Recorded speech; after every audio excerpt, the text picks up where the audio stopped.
Robert, let's get to the big beautiful bill, because that was the other news of the day. That what's his name? North Carolina, South Carolina, North Carolina. Tillis. The deep state hack, that big pharma whore, is going. I knew he was probably going to step down as soon as he voted against the big beautiful bill. So he votes against it. Where does Thomas Massey stand on the big bill now, or the? Oh, he totally. He thinks it's even worse than what it was in the House. Okay. And he lay. So first we'll give Trump's perspective, then give where the critics are coming from, and then what people can kind of expect. And if you can, also the differences between the OBB before it went, I don't know, for review, and now coming back, it's had some changes. The AI provisions are still in it, right? As far as I understand? To my knowledge, yes. And the AI provisions are that which prevents states from enacting AI laws for 10 years following the passage of this bill. Okay, sorry, that's the parentheses. Really, all the institutional hacks in the Senate were trying to get the parliamentarian to take out all the things they didn't want to vote on. That was a pure red herring. The parliamentarian doesn't have that authority, final binding authority of any such kind. They were just wanting some unelected person they could blame on why the law changed. That's all that ever was. That was a big show for a bunch of hacks in the Senate who wanted to gut most of Trump's spending cuts, is what they wanted to do.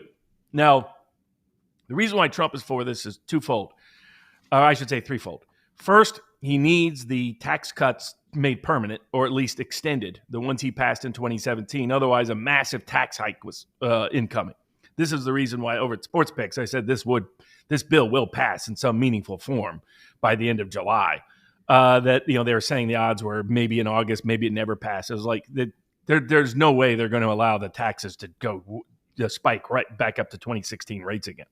So that's one of the key things for Trump, was getting that extended. Why does that happen, that taxes go up? And at what level? Past Trump's bill, they made it temporary. It only was for 5 years, and then it was going to go back to the old rates unless those rates were extended. And only now under Trump is the opportunity to extend them. Biden was not in favor of extending them. So he didn't get rid of them during his term, but he didn't want to extend them either.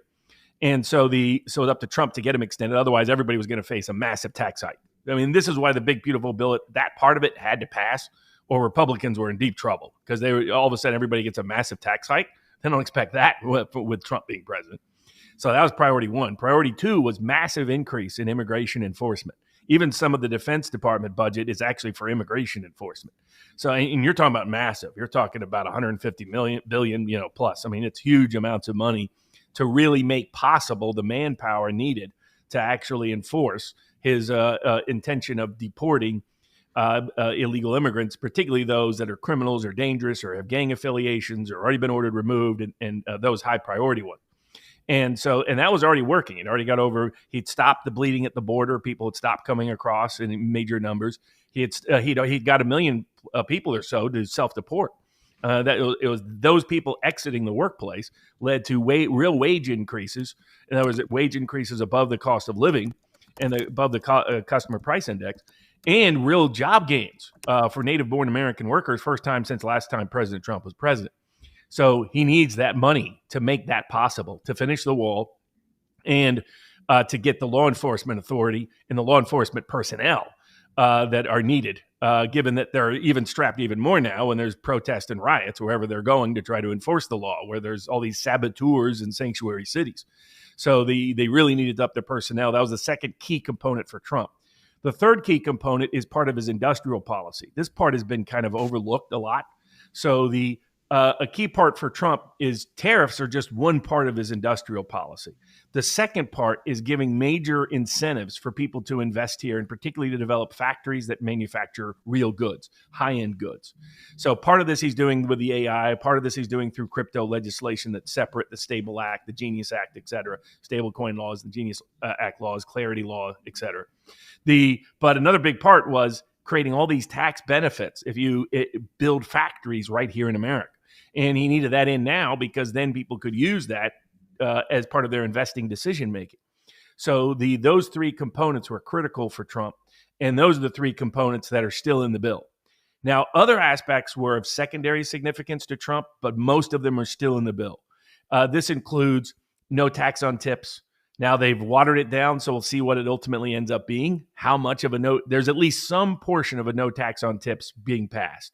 It's not clear how much they've diluted it. What do you make of the argument? Because there are people out there objecting to the no tax on tips, saying it penalizes people who are making similar amounts of money in non-hospitality industries.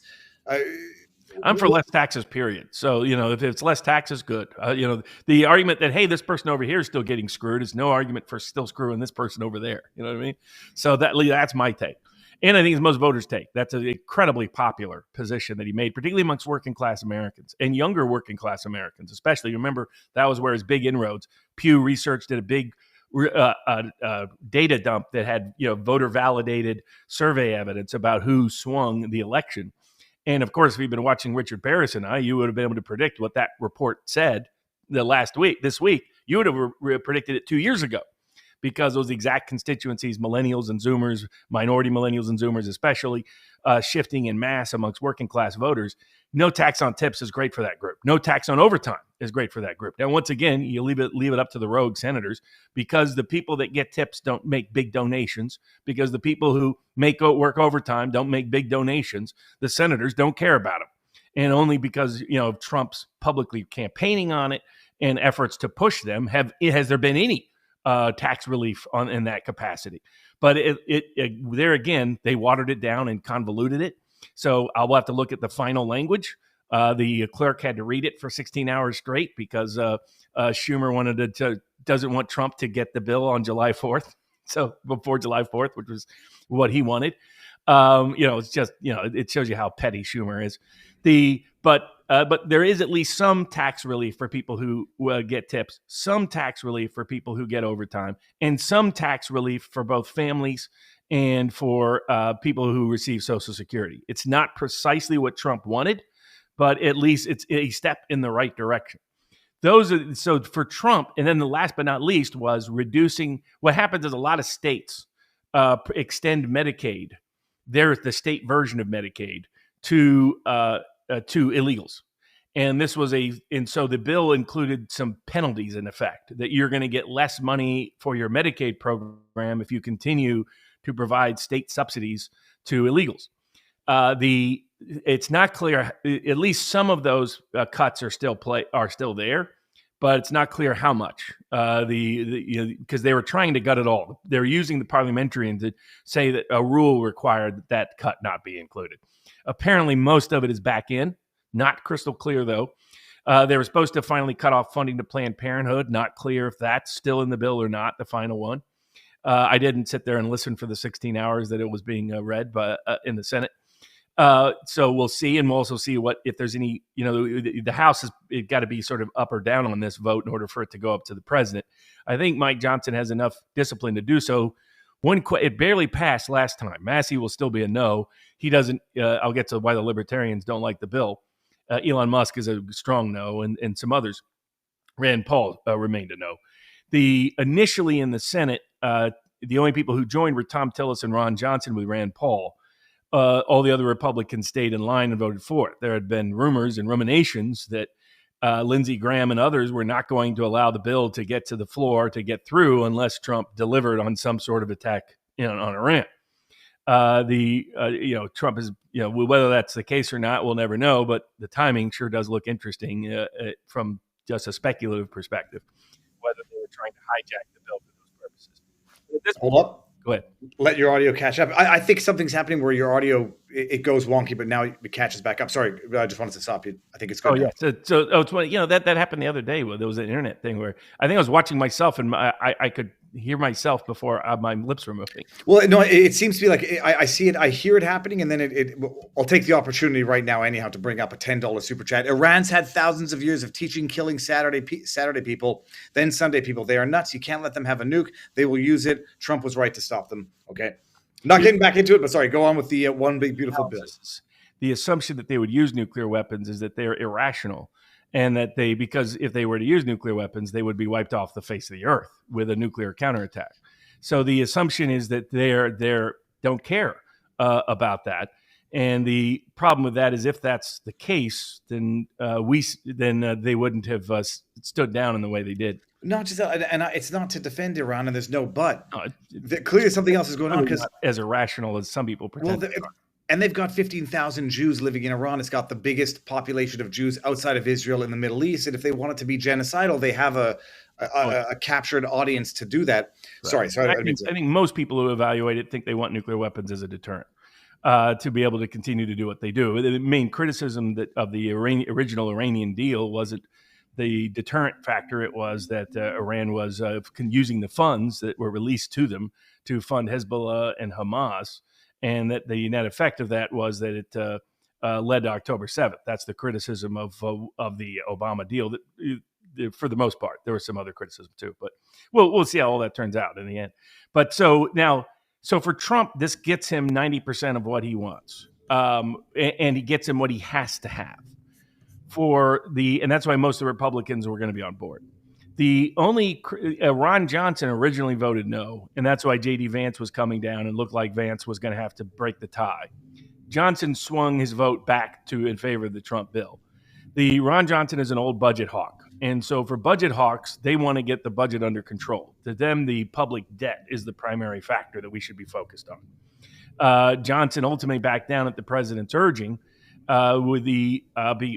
because he's on the Trump agenda in general. But he was like, it would be nice if we someday get reduction in the debt. Now, Rand Paul's always been against the debt being increased. He was going to be a likely no vote all along. And so no surprise there. Some people criticize him for grandstanding. Well, however you want to do it, he's had the same principled position for forever. The same with Thomas Massie. He's from the libertarian perspective. Tom Tillis was a surprise. Because he's not a committed libertarian at all. So that told me that he didn't plan on running, and it was just almost an act of spite. The North Carolina political establishment hates Trump. They were the ones who sabotaged the African American Republican candidate for governor. It was the Republican establishment in North Carolina who did so. Tillis has always been a deep state hack. Not sure what suddenly motivated him to be against it. But for Elon Musk and for the libertarian writ large, they're more deficit focused. I think what Elon Musk wanted was a Argentinian Malay style, take a chainsaw to the afuero. Exactly. And I think that the net effect of it was that once he saw that was not going to occur, from Trump's perspective, he's growth driven. So Trump looks at it as, how do we grow? We can reduce the debt share of GDP by growing the economy with targeted spending on illegal immigration enforcement and by increasing investment through tax relief to the American people. So to Trump, he sees that's the best mechanism to deal with the debt, which he thinks most critically is about whether the debt is a share of GDP, not what it is in nominal terms. And if you grow the GDP big enough, that debt increase isn't going to matter as much. So that's how Trump sees tax cuts over deficit cuts. He sees immigration enforcement over deficit cuts as the priority. He sees coming up with ways to incentivize industrial investment in the United States as more important than cutting the deficit. Elon comes from the libertarian school, and many of them, like Rand Paul, like Thomas Massie, they see the debt as more important. They see the debt as more consequential. So that's why they're going to vote the way they are. That wing is not going to be happy, but every other wing he's managed to herd into support for the bill.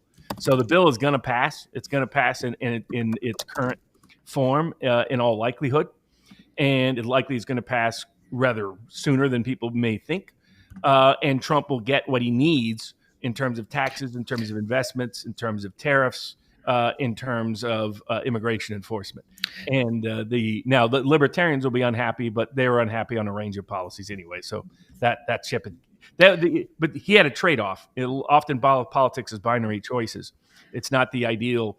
It's often this real option versus this real option, which have ugly undersides to it. I think Steve Bannon put it that when they make the sausage, it's never pretty. And that there will be a lot of this bill that we don't like and don't care for. The other thing that Musk is agitated about is that the bill it looked at first like they were going to hide behind the parliamentarian to put back in all the Green New Deal subsidies. They've taken those back out. So Trump's for old energy, coal, natural gas, oil. He thinks he's made fun of wind power for forever. He goes, all those things love to do is kill the birds. I remember, going on. I remember with Rogan about the whales, about all these different things. So he's a deep skeptic of all of that. Obviously, Elon is deeply invested in all of that, and so he sees this as a backward step because it's shifting from new energy to old energy. And so that's the other reason. So he'll be strongly opposed. He's been quiet for a couple of weeks. He'll lead the criticisms of it, but at this point, there aren't a lot of true budget hawks or libertarians in the House or the Senate, representative power. They represent about 1% to 2% of the country, and I think it's just the reality of that Trump was always going to make this choice, and I think Elon probably convinced himself that Trump was going to do. Trump has never thought when you print your own debt, Trump doesn't think of that as real debt. It's debt, and it matters to a degree, but not like it would be if you're in the private sector. It's like we're playing a Monopoly game, and you want me to borrow $1,000. I need to borrow $1,000, but I can print my own money. That's not the same as private sector debt. Now, there's a good number of Austrian economics and libertarian budget hawk-oriented personalities. Green eyeshade is the way James Carville and Paul Begala used to make fun of him. They called Leon Panetta the green eyeshade guy. He was always obsessed with the deficit. That's why James Carville once joked, when I'm dead and I come back as something else, I want to come back as the bond market because they run everything. So this is an old debate dating back to the 90s. And Trump's made a growth-oriented choice. I happen to agree with it myself, but that's why the libertarians will continue to be opposed to it. But the people that are like harshly bashing Rand Paul or Thomas Massie, I know Trump is going to waste a lot of money and effort trying to take Massie out of his House seat. I'll be supporting Massie. A lot of people around me will be supporting Massie. Massie represents the same views he's always had. Like, there are people like, well, hey, Tom Massie, why didn't you put in that War Powers Resolution Act when Obama or Biden was president? He did. He did it all the way through. People have been paying attention. So I don't think, I would use my leverage a little differently than Massie and Paul have chosen to do. That's where my criticism has been one more of tactics. But they're deeply principled men who have often been the only advocates. They were some of our best advocates during COVID, Thomas Massie and Rand Paul. Best advocates against war, Thomas Massie and Rand Paul. Best advocates against the surveillance state, Thomas Massie and Rand Paul. So I'll be on the Massie side, not the Trump side on that equation. And I think he'll probably get an outcome similar.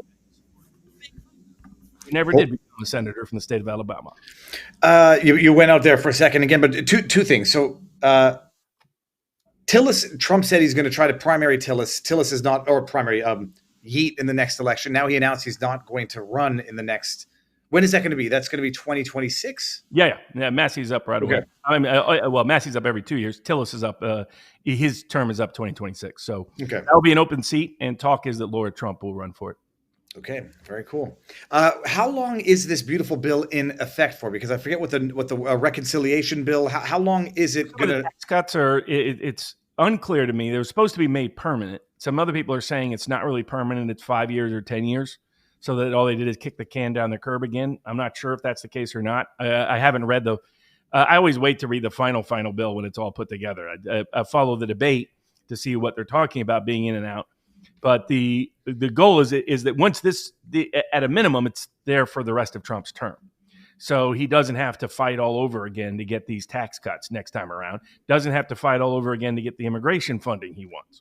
So the two big issues that he needs, along with his industrial policy component, are all going to be there and are going to stay locked in. So on those sides, Trump will have major success. For those that were expecting major budget cuts or a really reduced deficit, that's unlikely to occur, honestly, in Trump's term. I'm not sure what